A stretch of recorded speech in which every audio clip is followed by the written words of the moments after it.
Hello and welcome to another episode of the CG Garage. This is episode number 445, featuring Amy Aniobi, who is a writer, director, executive producer. When the show you probably know her the most for is the show Insecure on HBO, which is a really, really cool show. She's also done a lot of other amazing things, including being the founder of Super Special Inc., which we get into. But really great to talk to her, especially about writing, because that was really the theme of THU Japan. It was about writing, which was really great to hear her perspective on that. She's a super brilliant person. She's also very, very funny and very, very sweet, and got to spend a lot of time with her besides in the podcast. But on the podcast itself, we got to hear her perspective on being a writer in Hollywood, especially from her as a person, as a black woman in Hollywood. It's a little bit different, and she gets to explore tells us a little bit about what that's like. We also this was before the strike was over that we recorded this, because it's just recently, it seems to be over at this point, but being able to talk to her about the strike and finding out, what her thoughts are on that. And also we got to talk about AI and her thoughts about what AI is going to do for her job or for writing in general in the Hollywood system. So pretty interesting. I do want to have a special note about THU Japan. First of all, it was absolutely amazing. Really such an incredible event. I was very, very thankful to be there. Thanks to Andre and Shuzo for doing the amazing work that they've done.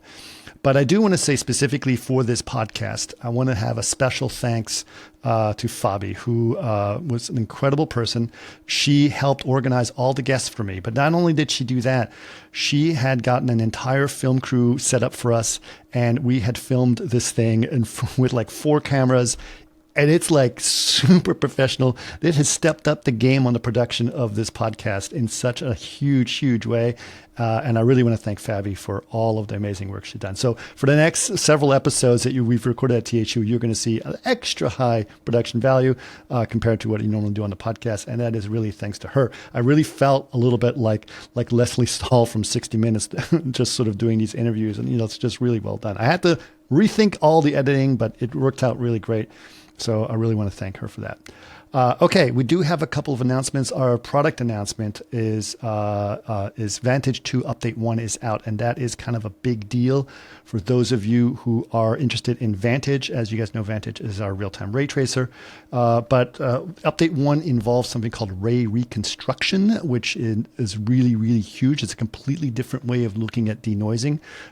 We also involve DLSS 3.5, which is an upscaler that is substantially different and really good as well. So if you do Vantage 2 Update 1, make sure you update to the latest NVIDIA drivers, and you will see a massive increase in quality and speed. I was kind of blown away by it because it really kind of opens the door to a lot of different things you can do in real-time ray tracing. So definitely check that out. Okay. Another announcements I want to make is in terms of the events. So you can go to chaos.com/events for this. Is I will be at the View Conference in Turin, Italy. I'm very excited about that. And it's going to be October 15th through the 20th. And not only will I be there, not only will I be recording podcasts there, but I will also be a speaker, which I'm very excited about. So what will I be talking about? Well, I will actually be talking about my history with ray tracing, which leads to the history of GPU ray tracing and real-time ray tracing, which leads to my interest in virtual production and how real-time ray tracing will affect virtual production, which will lead to basically some very interesting work that we're doing over at the Chaos Innovation Lab with virtual production and Vantage, and more specifically in-camera VFX. So it's got a lot of cool stuff that I'll be talking about, and I would love to see you there. So go ahead and go if you're interested to go to that. Go check out the View Conference. I hope to see you guys there. Okay, now if you guys want to know more about the podcast, of course, you can go to our podcast page. That is just chaos.com/CG Garage. If you'd like to follow us on Facebook, it is facebook.com/CG Garage Podcast. If you'd like to watch us, and as I said, it may be worth it to watch us because of the production value of these podcasts are really cool. Just go to youtube.com/Chaos Group TV. Now, of course, if you guys have suggestions, we've been getting a lot of great ones lately, or feedback or any kind of thing of that nature, email is the best way to do that, and it's labs@chaos.com. But for now, please enjoy episode number 445 with Amy Aniobi. Welcome to another CG Garage, where the Chaos Group talks. You'll know it's over when the last bucket drops. We're gonna fire off rays in high dynamic range. We know that ambient occlusion is passe. Global illumination won't lead you astray. And while image-based lighting is really swell, you need to make sure everything has Fresnel. All right, well, Amy, thank you. I'm really excited to talk to you. I've been looking into some of the stuff you've done. Obviously, it's been amazing. And I've got a lot of stuff to talk about. But before we get into it, let's talk about your origin story. I think it's pretty interesting. How did this all start for you? Yeah, the career of being a writer, Yeah. director. Honestly, I always say that it dates back to just my culture. I'm Nigerian, and even though I was raised in Texas, I come from a very deep Nigerian family, and Nigerians are storytellers. It's Right. a West African culture, the griot culture. We tell stories. Also, if you've ever received a 409 letter, you know we tell stories. Right. It's very deeply in the Nigerian culture. But I when I was a child, like I had both of my parents are immigrants, and my mom, English was not her native language. My mom didn't grow up speaking English. And so we would watch TV in the evenings, and my dad would speak English in the house to my brothers and me, and we would watch these comedy shows, and my brothers and I would always be explaining the jokes to our parents. Were you born in Nigeria? No, I actually was born in North Texas. I was born in Plano, Texas. Oh, nice. Okay. Yeah, so we would be explaining the jokes to my parents. Like, Right. here is why Frasier is funny. Here is why. And I still remember my dad didn't let us watch The Simpsons because Bart said, eat my shorts. And he was like, why would he eat shorts? Like, this is rude. Like, he's crass. Like, there are Right. just so many things we weren't allowed to watch because Sure. my parents didn't understand. So I think just as a child, I was so into joke structure and how comedy worked. Yep. And I also didn't quite get that TV was fictional. Like when I would see shows that had real people in them, I thought they were documentaries. Like I thought Boy Meets World was a show where they're following a kid around to school. And I'm like, they could follow me and my friends. Like, why are they following him? And so it wasn't until later, like middle school or high school, when friends were like, oh no, all those names at the beginning, like those are the writers of the show. They wrote the episode. And I was like, for these kids, you know? And I was Right. like, it just took me, I don't know why. I was slow, I don't know. But it took me a while to kind of understand how scripted TV worked, that these were Okay. all actors, like that were performing and that they did takes and all of that, because I come from completely outside of the industry. And I really loved writing as a child. I was always really creative. I was in marching band. I played the flute for like 12 years. Loved music and performance in general, but I didn't take my first screenwriting class until my junior year in college, and that's when something kind of clicked for me. What did you go into college wanting to do? Well, what I told my parents I wanted to do was become a lawyer, maybe. And by the time I had hit my senior year, they're like, we have seen 0 LSATs. Like, Right. what is happening?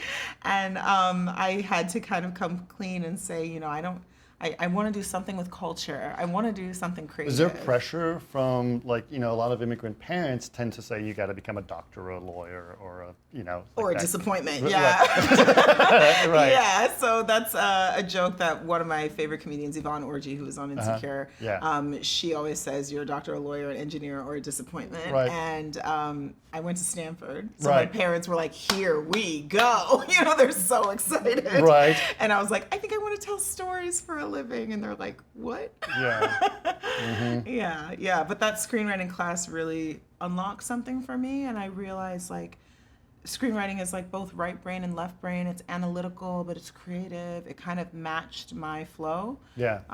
Like I'm a child of immigrants. I'm the only girl, which means, like, you know, second mom. And also I'm a double Virgo. Like, I love the details and all of it. I just was really obsessed with screenwriting. And as an introvert and a kid who always felt like an outsider, I was a big people watcher as a child. And so I just was seeing characters everywhere. I was seeing stories everywhere. And I wanted to write that. Yeah. What surprised you? I mean, I know you said you watched a lot of TV, and you know, I watched a lot of TV and Sure. television shows. My son loves Frasier. It's like his favorite show. I love Frasier.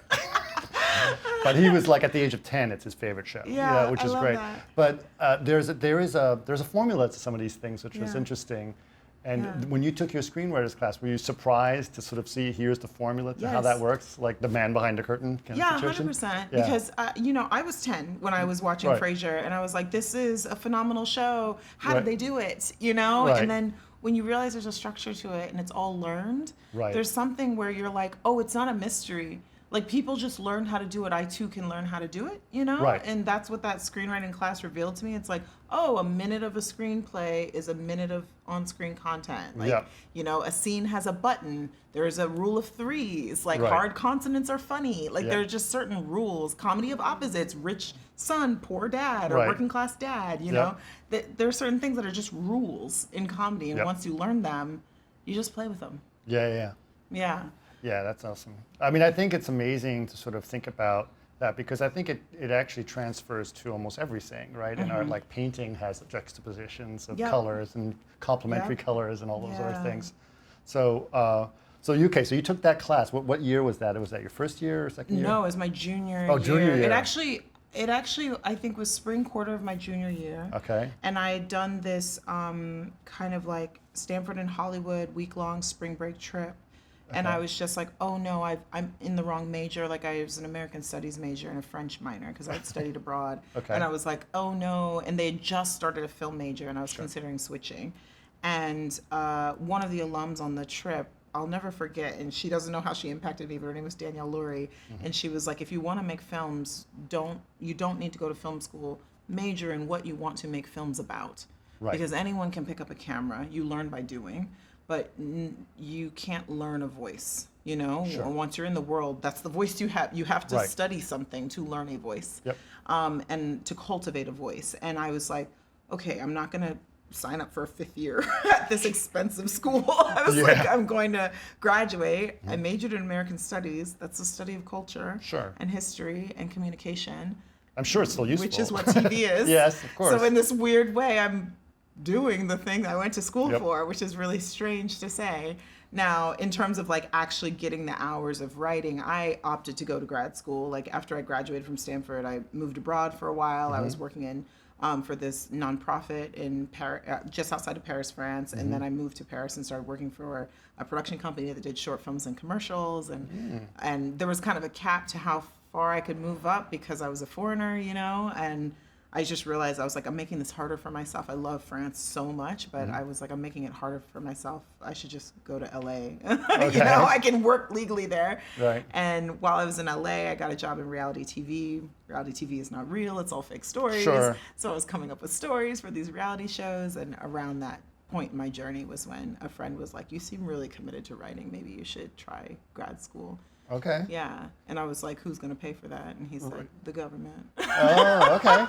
So where did you go? I went to UCLA. Okay. Yeah, so I went to UCLA for grad school for a couple years and did the TV track. And in my program, there were like 25 students in the program. There were 10 who wanted to do television, and most of them wanted to do drama. And here I was, like, I wanted to tell like vagina jokes and like, I was just like, I want to make fun of things. And Yep. so I felt like kind of not a film school kid, but it really got those 10,000 hours, that, what's his name? Malcolm Gladwell. It was like, you get those 10,000 hours to become an expert at something. Anything, yeah. And that's what film school did for me. So. Right.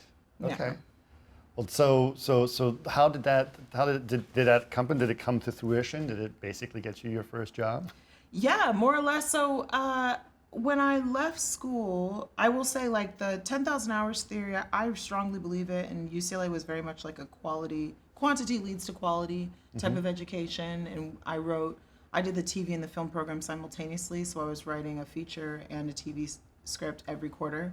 Okay. Not a lot of sleep. I was just like, I'm going to get good at this. Like, I was very committed. Sure. And when I graduated, I was burnt out because grad school is exhausting, and I kind of put all this pressure on myself to do almost like double the work. So I was really burnt out, but I happened to submit one of my screenplays to a fellowship that gave like $20,000. The grand prize was $20,000. And the crazy thing was, like, I had to apply some of it to my education, and then I kind of was like, how much can I live off of? How long until I need to get a job? And so I was living off of contest winnings and writing. And during that time, it was about 6 months that I was unemployed and just writing, because most of the things I wrote in grad school were not good. You know, it's Sure. like you're getting your 10,000 hours out. Right. But by the time that period was over, it was like December of, I want to say it was maybe 2011 or something, where I was sort of like, okay, I'm about to run out of money. I need to get a job.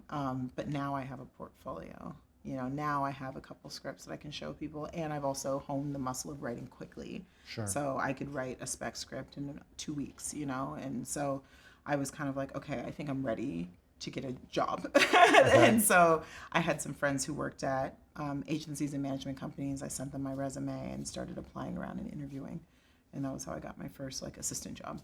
Okay. So what was your first job at? What was your first show? Yeah, I was working for Hillary Winston, who's an amazing showrunner, on a show that unfortunately didn't go, called Happy Valley. Okay. But that show, it was great. Like, she let me into every part of the process. I found out how she chose new writers to hire. I started realizing, oh, they have an internet presence, or they've come from a program, or they went to grad school, or they like, you know somebody, or they've been an assistant before. And I was like, okay, I'm going to do all of those things. Right. I want to make sure I'm someone who's undeniable, because especially like as a Black woman, they want to have a reason to say no. They're like, I don't know if you're qualified. There's something about you that feels like you might not fit in here. So I was like, okay, I want to make sure I've covered all my bases so no one can tell me no. Right. And from there, when her show didn't get picked up, she ended up recommending me to the showrunner of Happy Endings, which was a hit like comedy on ABC, run by Jonathan Groff, and he hired me to be his assistant. Okay. And I worked on that show for a year, and then from there I got my first staff job on the Michael J. Fox show. Oh, that's amazing. Yeah. Yeah. It was a journey. Yeah. A lot of hard work, but yeah, I got there. Amazing. Okay, so you were then committed. You're on TV. You were for TV. Who were some of the mentors for you? Like, who are the ones that really sort of helped you out through that process? Yeah, I would say in reality, I think there are two things that I really like to highlight about mentorship. There's mentors and there are advocates. Mentors are people who are like, let me show you the ropes, kid. Yeah. And advocates are people who are talking about you when you're not in the room, who are saying good things about you when you're not there. And I will say, I think because I came across as like quite competent and accomplished and double Virgo child of immigrants, I didn't receive a ton of mentorship, but I did receive a lot of advocacy. And it was something that I was kind of like, oh, I don't have this like upper level writer that I'm like showing my scripts to and being like, help me, like, is this good? Right. That wasn't happening a ton for me, but I was being spoken about when I wasn't around. So I would take like meetings, staff meetings, and people would say, oh, I've heard about you from so many people. I've heard about you from this writer and this writer and this writer. Interesting. And that was so, I mean, it was wonderful to find that out because I wasn't sure where I measured up. But I think that also in Hollywood, there's something that, I don't know what to call it. Maybe it's almost like quiet mentorship, where no one's like actually cracking open a script and being like, here's where you put this joke, but they're letting you be in the room while they're doing their work. Yes. So I very often was staying after work and watching amazing writers break their pilots and like come up with their stories and take notes calls. Right. And sometimes the writers would say like, oh, be on this notes call and take notes for us. And I'd get to hear how they received the notes, how they interpreted the notes. Yep. So I was learning, you know, it was like this tacit mentorship. It wasn't like I was so much asking questions that they were answering, but I was absorbing. Sure. And that was truly the like amazing part of being in a writer's room before you're a writer, was being just so available to learn all of that. And even as a staff writer, I realized the pressure wasn't on me to save the show, right. So I could just watch other people save it and learn. So yeah, that was sort of how mentorship worked for me. My first showrunner, I mean, not only Jonathan Groff and Hillary Winston were both amazing, but after them on the Michael J. Fox show was Sam, whoa, I just blanked on his name. Okay. After them on the Michael J. Fox show was Sam Laybourne, who's an amazing showrunner and so open and warm and so very, very generous with showing his process and empowering me to run set. Even as a staff writer, I produced 2 episodes of TV, which is kind of unheard of as a staff writer. Right. But yeah, those were really the people. And then Wendy Calhoun was another writer who I deeply respect, she had an independent writer's room because she was on a deal, and I sat in and took notes for her a number of times, and I learned so much about that process as well. So these were people who, it was years later that I was like, oh, they really were kind of mentoring me, but not in the ways that you think a mentor Sure. I know what you operates. mean by indirect mentor. Yeah, exactly. It was like an indirect mentorship. So just sit behind and watch things happen. Yeah, Yes. yeah. Yeah, which is really interesting.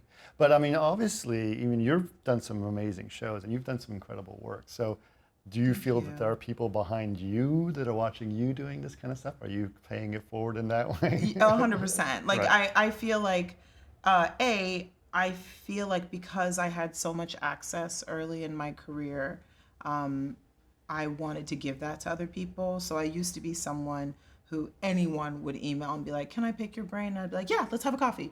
And I used to do that a Sure. lot. Yeah. I kind of got burnt out on the coffees. And then I was like, oh, if I keep on having all these one-off coffees, I don't have time to do the thing that makes them want to have a coffee with me. Right. I don't have the time to write because Right. I'm always meeting up with people and talking about writing. Right. And So- one coffee doesn't necessarily solve everything. No, and it's something that you don't know when you're starting out, that someone can only show you their path. They can't show you yours. Right. So often people are like, how did you break in? And I'm saying, but there are these pathways that are not available to them in the same ways they were to me. Like I also worked in web series. Like I wrote for a very popular web series called Misadventures of Awkward Black Girl. I started a couple web series of my own. And those were things that at the time it was like the naissance of YouTube. So people eyes were there all the time. Yeah. So it was very easy, not easy. It was not as difficult to have people notice your show. Sure. So things have just changed. But what I have done in more recent years, because that spirit of mentorship is very strongly put in me, just a product of good education, I think, and being like, I want other people to be well educated. I ended up starting a mentorship program called Tribe. Yeah. And the way that started was really because I was doing all of these one-off coffees before the pandemic and was getting a little overwhelmed with being reached out to and reaching out to people and Right. following up with people. And I was starting to keep like a grid of mentees. And I was like, this is becoming a lot. Like, how do I make this easier on myself and also more productive to them? And then the pandemic hit and the world shut down and we were all in the house. And then in the summer of 2020 came, the racial upheaval of the murder of George Floyd. And a lot of Black creatives were reaching out to me being like, should I still be doing this? Like, do my stories even matter if this is what is happening in the streets of America? And I realized, I want these people to meet each other. They Yeah. can't just know me because And 100% they're more relevant than ever. Yes, 100% more relevant than ever. Exactly. And I think that the burden of that pain is lessened when you have community to share it with and to exercise it with you, exorcise it with you, Right. Get it out of you. And so I started Tribe in the pandemic and really brought together a group of like writers that I was independently mentoring and said, what if we built something together? What if we start doing monthly panels? What are the things you feel like you're missing in your writing education, the independent education you've been doing? How can I support you? And I found that there was really a mix of what I call hard skills and soft skills. Okay. Hard skills are how do I write an outline? Soft skills are how do I deal with narcissists? Both are necessary in Hollywood. Yep. So I started this program where we were kind of toggling back and forth between the two. We would do a session on a hard skill, like here's how I structure a rewrite on a script. Then we do a session on a soft skill, like here's how I take a notes call.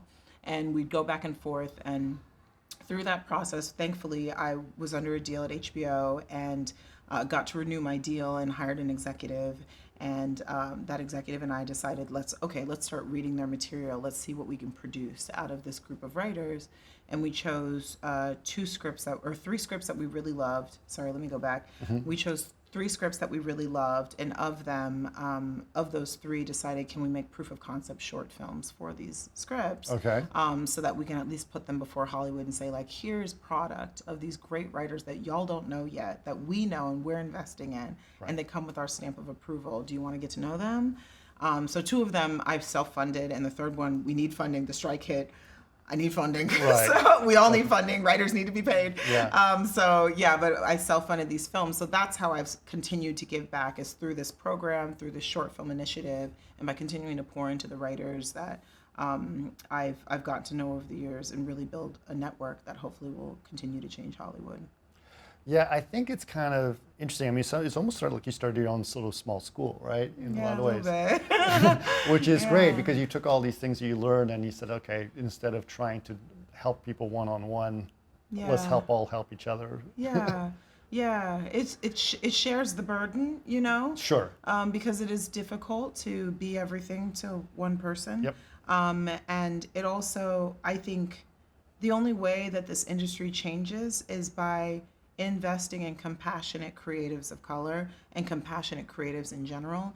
And I say compassionate instead of passion because a lot of people have passion, but a lot of people are passionate and awful to other people. They're passionate about their art and then they take it out on the people they work for. Sure. And I say compassionate because I want artists who care about people as much as the art. And that is not you're either a compassionate person or you're not. So I always think of that adage, like you can't teach people to be good to people. It has to be something you want to do. So for me, with my writing program, I am really intentional about selecting writers who have that compassionate streak in them already. And I'm like, you just might need a little more community or might need a little more hard skills training or might need a little more soft skills training, but you're already compassionate. So let's give you that last little alley-oop that starts your career. Right. And I hope to get to keep doing that even after the strike ends. That's the goal. Yeah.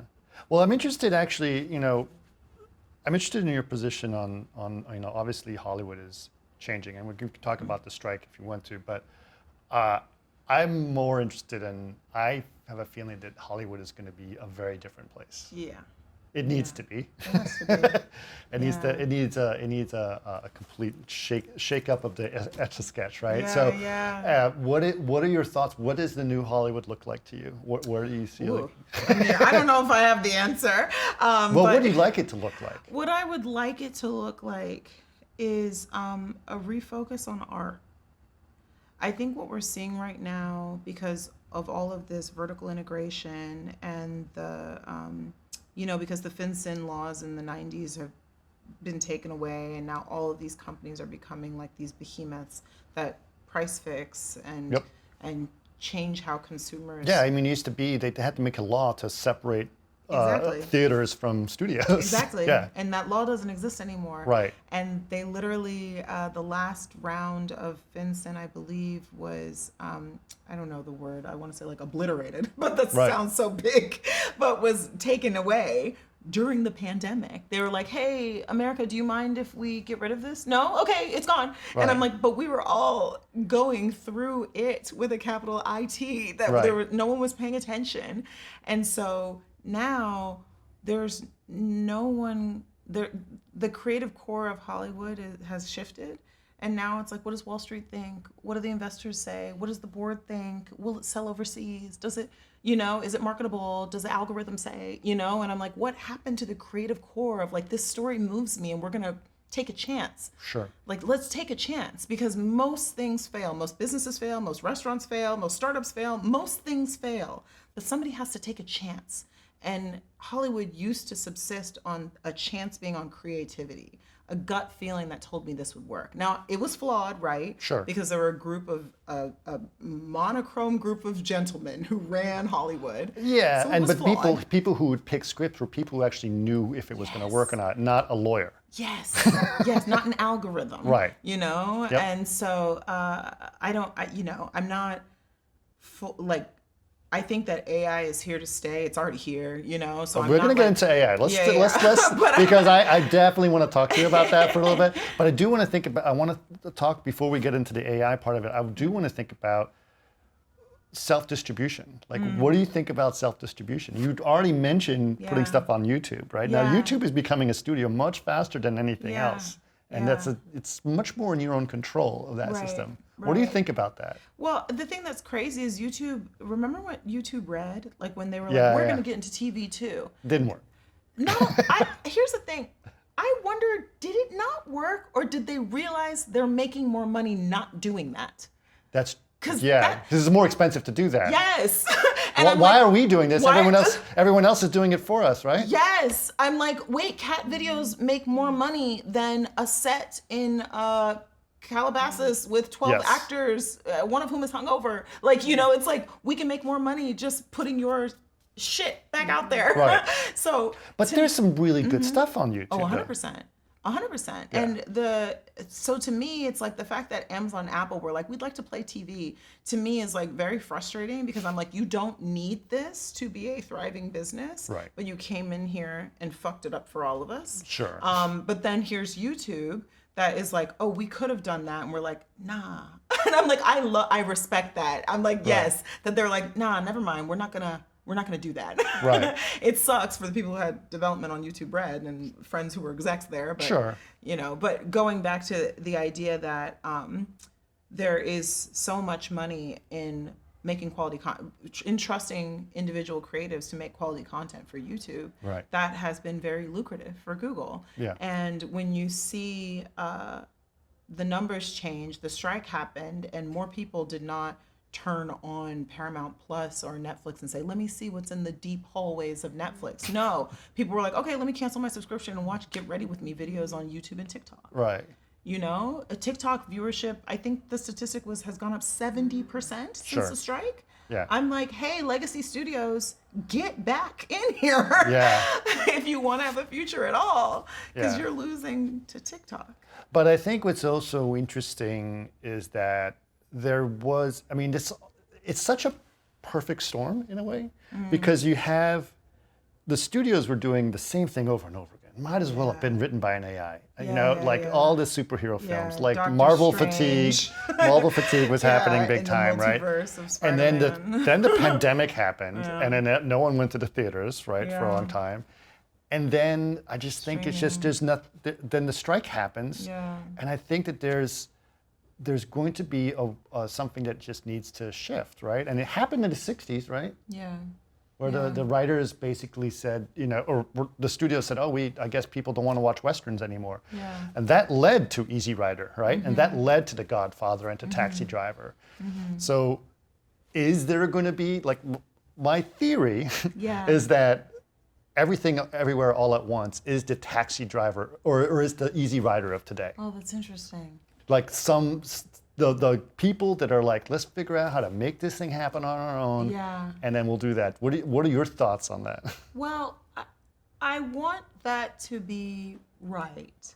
I do think that like film is still extremely expensive, and even though we can talk about Everything Everywhere All at Once and how they quote unquote filmed it on their own, let's not belie the fact that the Daniels were extremely successful commercial directors for a very long time. So it's like they had the resources. But they knew how to do it. They knew how to do it. And so I'm like, I think it's incredible what they did. I fucking love that movie. I think it's so, I remember watching it and just being like, what did I just see? Yeah. And to see something purely original again was so exciting. Yep.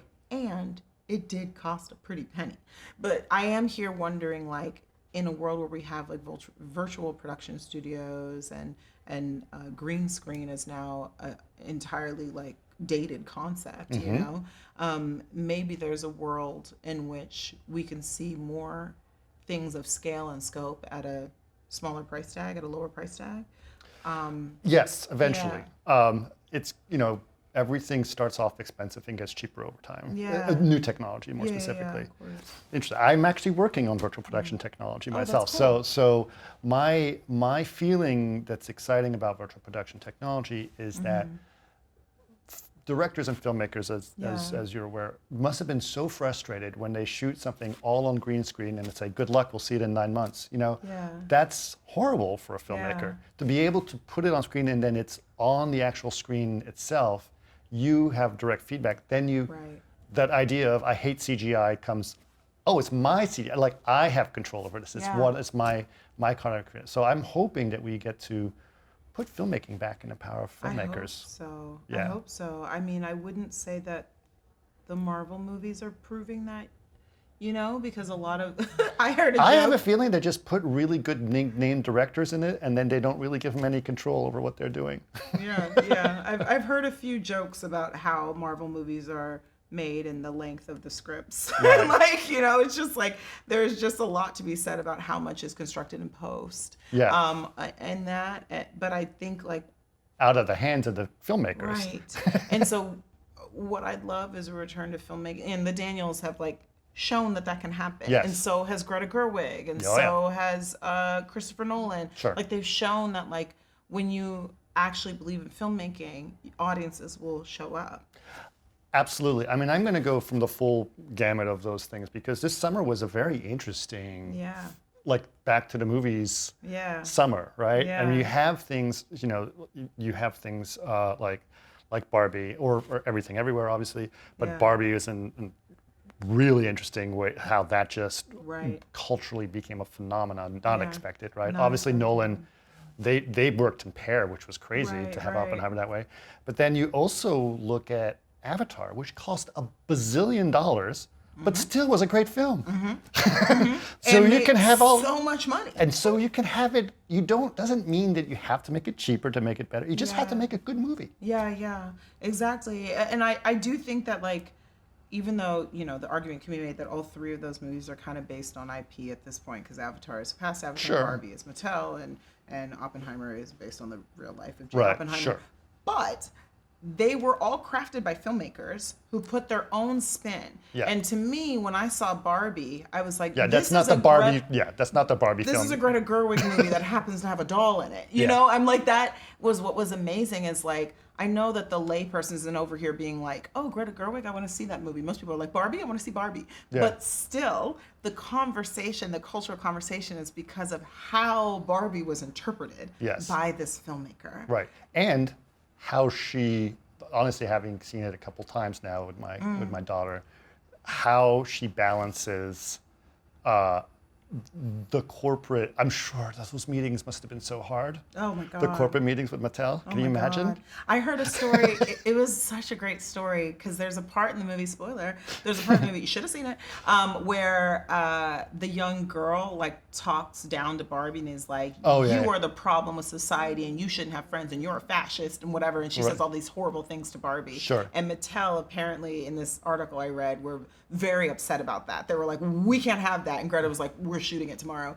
And they sent a Mattel like exec all the way to set to like show up and be like, you can't shoot this. Right. And then he showed up and they were shooting it. And you see this girl saying this to Margot Robbie, and Margot Robbie just like drooping and drooping and drooping and getting Right. sad. And the exec in the article was like, I was embarrassed that I tried to stop it because when I saw how it worked, What it was supposed to be. what it was supposed to be, I realized that it was a necessary conversation. That's amazing. And I'm like, wow, how great to be the first Mattel movie. Right. Because none of the other ones are going to work this way. No, you're not. Yeah, you're not. Because Gonna, now they're like, the world wants Mattel movies. And I'm like, wrong lesson. Yeah. The world wants Greta Gerwig movies. The world wants filmmaker movies. The world wants original stories. Please take the correct lesson from this. Well, actually, what will be interesting is if they don't necessarily take the right, and they're like, oh, we were wrong. You know, I don't know. I would Some love people- that. Yeah. Instead, they're going to go, oh, the person we hired wasn't right. Or we released on March, which we should never Which done. we never should have done. That's our bad. Yeah, You know? it's like these silly things. Yeah, I hear you. Unfortunately. Yeah, but anyway, it's really, really interesting. Now, I overheard you. I hate to say, I overheard you this morning talking about AI with someone at breakfast, and I was about to jump into this, and I was like, no, I'm going to save it for the podcast. I'm going to save it for the podcast. So I have been, my podcast deals with all kinds of stuff creative. Obviously, we don't just talk about CG, but we do talk a lot about computer graphics in what I do. And there's a lot of concept artists out there that I talk to. A lot of them actually old THU alumni who I love dearly. But there's a lot of concern about how AI is hurting them as artists, how it's some of them are worried about them scraping their art, et cetera, specifically because of the generative stuff that's going on. How, from a writer's perspective, what are the how is the similarities between those conversations happening in writer circles right now? Yeah, I mean, I would say as it relates to the strike, I'll speak to that first, that I didn't realize when we were going into the strike that AI was going to be such a huge concern. You know, it wasn't until we heard what the response was from the AMPTP that a lot of us writers realized, oh, this is a strike about technology. Like a lot of us didn't know. Right. And it felt like, it'll be a strike about residuals again. You Right. know, and then it was like, oh, they want to replace us. They don't want us. Mm-hmm. And for me, I think it's not there yet. Like AI can't replace a human mind. Like I believe in uncanny valley. Like visual uncanny valley means like you'll see a robot and there will always be I something. know what it is. Yeah. That tells you that's not a person. Yeah. I think the same thing exists in written word, and I think Sure. that there's sort of this like line that Yeah. AI can't cross, and yet. My worry is because of the Netflixification of Hollywood that eventually, even though it can't cross that line, consumers will decide it's okay. They'll Good say enough? It'll good enough or not that bad. You know, they'll say, well, I just need something to put on while I'm doing my laundry. This'll do, pig. You know, and I'm like, that's So, well, let's discuss that for a little bit Yeah. because the thing that people watch when they do their laundry is a show they've already seen before, not a new show. Right? I don't know if that's true. I watch a lot of Seinfeld when I do laundry. Yeah, I watch a lot of Netflix when I do laundry. Yeah, but that's on Netflix. You know, but I'm saying I watch Really? Netflix shows are New shows? yeah. Or like I kind of just feel crappy like, shows? Yeah.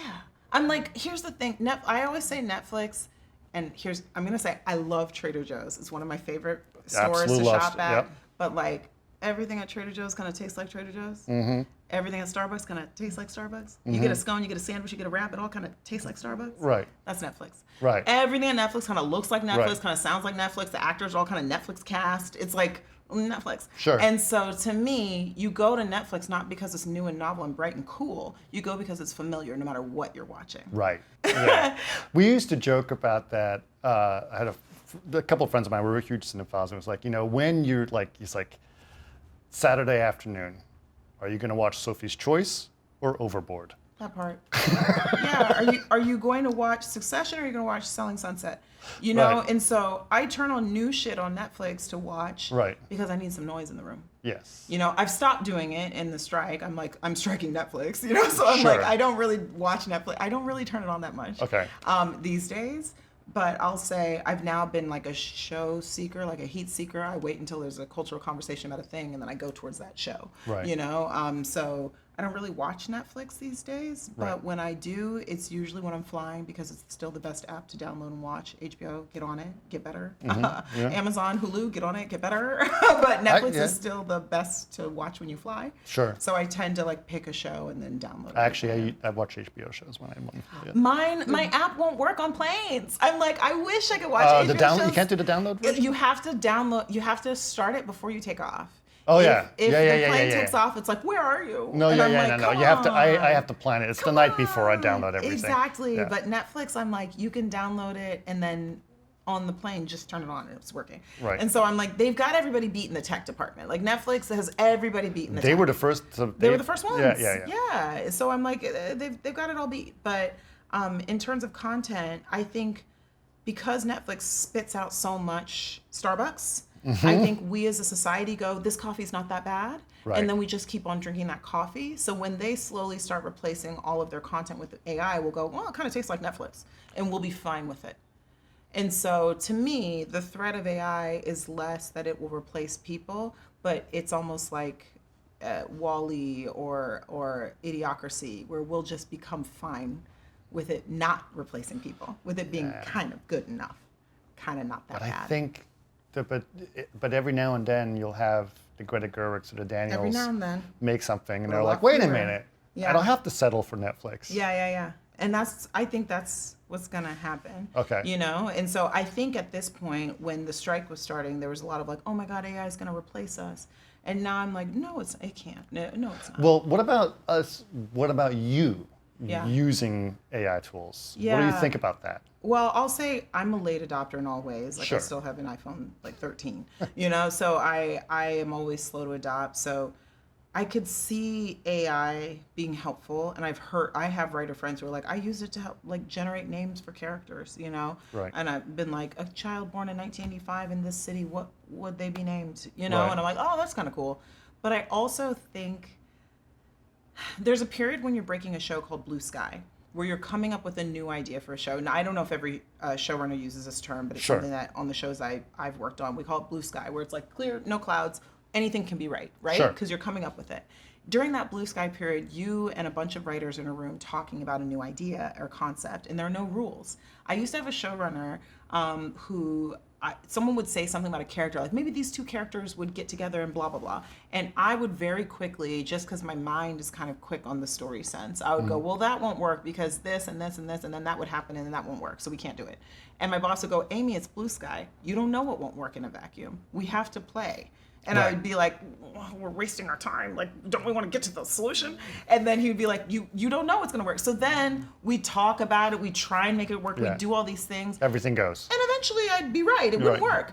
But all of the conversations we had to get to realizing that it didn't work opened up all of these new avenues of thought, new ideas for stories, and new ways we can go. And to me, AI is skipping those conversations. So I don't see myself using AI in a writer's room because talking to people Right. is what makes all those other pathways. Trying to force something to work that doesn't work is what opens up all this creativity that I never want to lose. Like that, you never know what kernel you're going to come up with because you walk down a broken road. Sure. That you're going to actually use later to fix something else. But isn't that the fear that basically executives would use an AI to generate a rough script based on an algorithm of what they said is good? Yeah. And then they're going to ask you to fix it. Yeah, they will. And then they'll pay a day rate and Yeah. say, you fix it for a day. Oh, you didn't do it. Next writer. You fix it for a day. Right. Oh, you didn't do it. Next writer. And then eventually, blah, blah, blah, blah, blah, they have Netflix. You Right. know, I'm like, at the end of the day, something will generate out of that process. Right. Will we like it? Or will it be Starbucks? Right. There is much better coffee than Starbucks, but Starbucks fucking works. Right. So to me, I'm like, yes, that is going to happen. That is what they want to happen. It will happen. And we still need Greta. Right. We still need Nolan. We still need Ryan Coogler. Right. Like, we still need people who have original thought Right. to balance that out. Because as a society, we might be consuming Doctor Strange and the multiverse with Spider-Man and the X-Men, but we also want Barbie. Sure. Both are going to exist. And so that helps me be like, maybe a little less scared, quite disappointed, but a little less scared than the future, because we're already there. Right. There are already 12 Marvel movies and 19 versions of Spider. We're already there. Just sub an AI to write it. We're already there. We're still making Star Wars stuff. Yeah. 50 years later. Yeah. So we're kind of already there. Yeah. It's just now we're going to be loud about it was a machine. Right. As opposed to like, it was 19 writers hired over 12 different pay periods that none I mean, of I them don't think we cracked can it. stop it from happening, though. No. It's happening. Yeah. It's here. Yeah. So I am not like, I can't correctly say I'm anti-AI. I drink Okay. Starbucks too. You Sure. know? So I'm like, I'm not anti-Starbucks. I just also like Black and Bold Coffee, which is a Black-owned brand Right. that is only for sale in certain areas. You know? Like I when I'm in a hurry, I drink Starbucks. When I Right. care, I drink Black and Bold. Yeah. Every morning I brew black and Bold. When I'm traveling, I drink Starbucks. Right. So I think that's what it's going to become. When I'm traveling, I watch Netflix. Right. Full circle. Yeah. Well, I think that's amazing. Okay, I do. Before we go too far, I want to make sure we talk about some of the great stuff that you've done. Right. thank you. So you talked about Yeah. Tribe.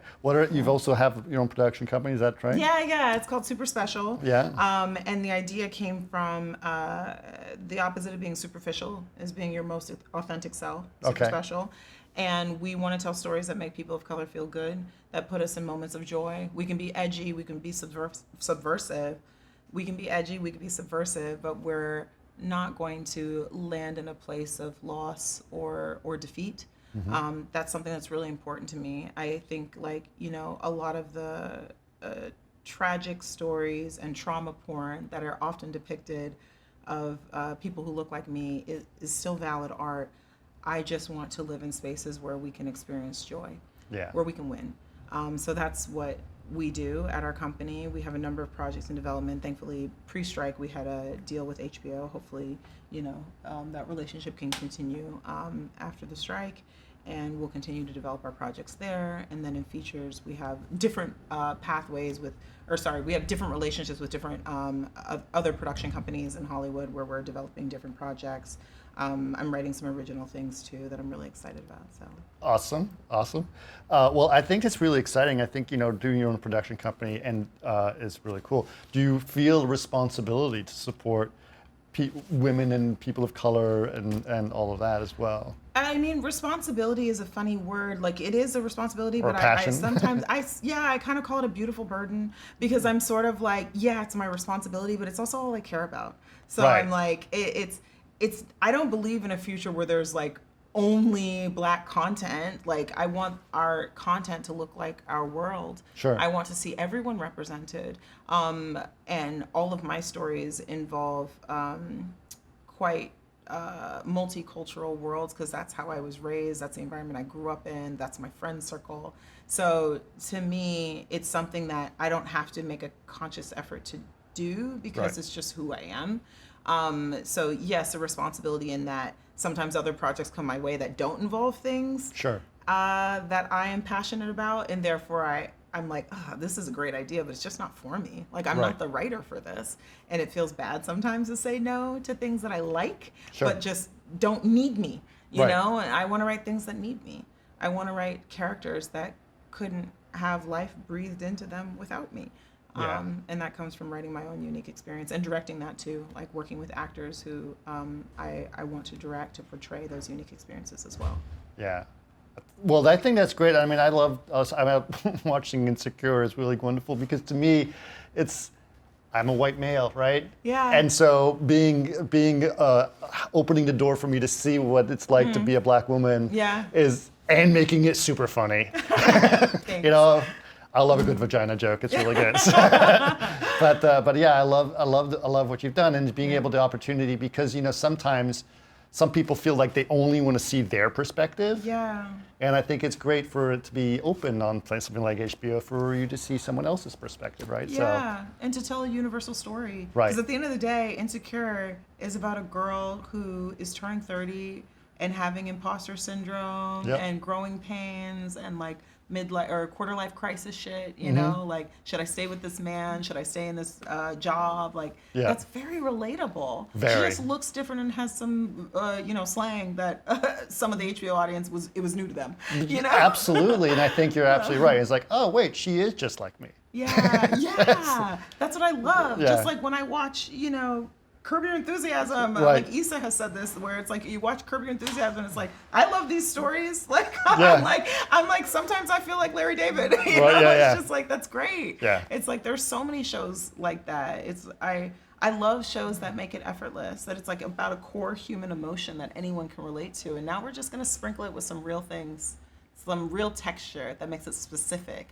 And through that specificity, actually breed a universal new language of Yes. experience, Awesome. Okay, now before we go, I do want to have you talk about your podcast you also have as well, and that's gotten a lot of success. So you're a podcaster too. Yeah. So tell me a little bit about that. Yeah, so another thing bred out of the pandemic, my friend Grace Edwards and I, we both were writers on Insecure, and when Insecure was ending, it was like the height of the pandemic, and it was like, how do we do something where we're working together again, but then also it felt like every week there was more bad news, it was just like so many terrible things happening in the world. And one day she said to me, I think she was like, you're my antidote. I feel like talking to you makes me feel better about the world. And I was like, you're my antidote. Like, right. Literally having this community, this space to be like, oh, the world is shit, the world is a dumpster fire, how do we get better, right. Really just helped us.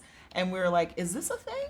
Is this a thing? And we kind of realized it was, like, to be able to say, like, okay, what's our antidote this week? And we made it more intentional. Like, we actually made an effort to say every week we have to do something that is selfishly just for us, just self-care, Sure. that isn't about work, that is just about feeling good, and share it with each other and have guests on to talk about their antidotes too. So yeah, that's where the Antidote was bred, product of APM Studios. We wrapped season 1 a couple months ago. Yeah, really proud of how it turned out. 40 episodes, so go back and listen. There's a lot of stuff. Yep. Yeah, a lot of really great guests, from Tracee Ellis Ross to Topher Grace is on there. Yes, exactly. It's like really great guests. So Awesome. all talking about their antidotes. That's so awesome. Well, that was really wonderful And Amy, thank you so much for sharing your story with us and for your amazing success and for being here in in Kaga City to talk about all this stuff and being able to share your story is really a passionate thing.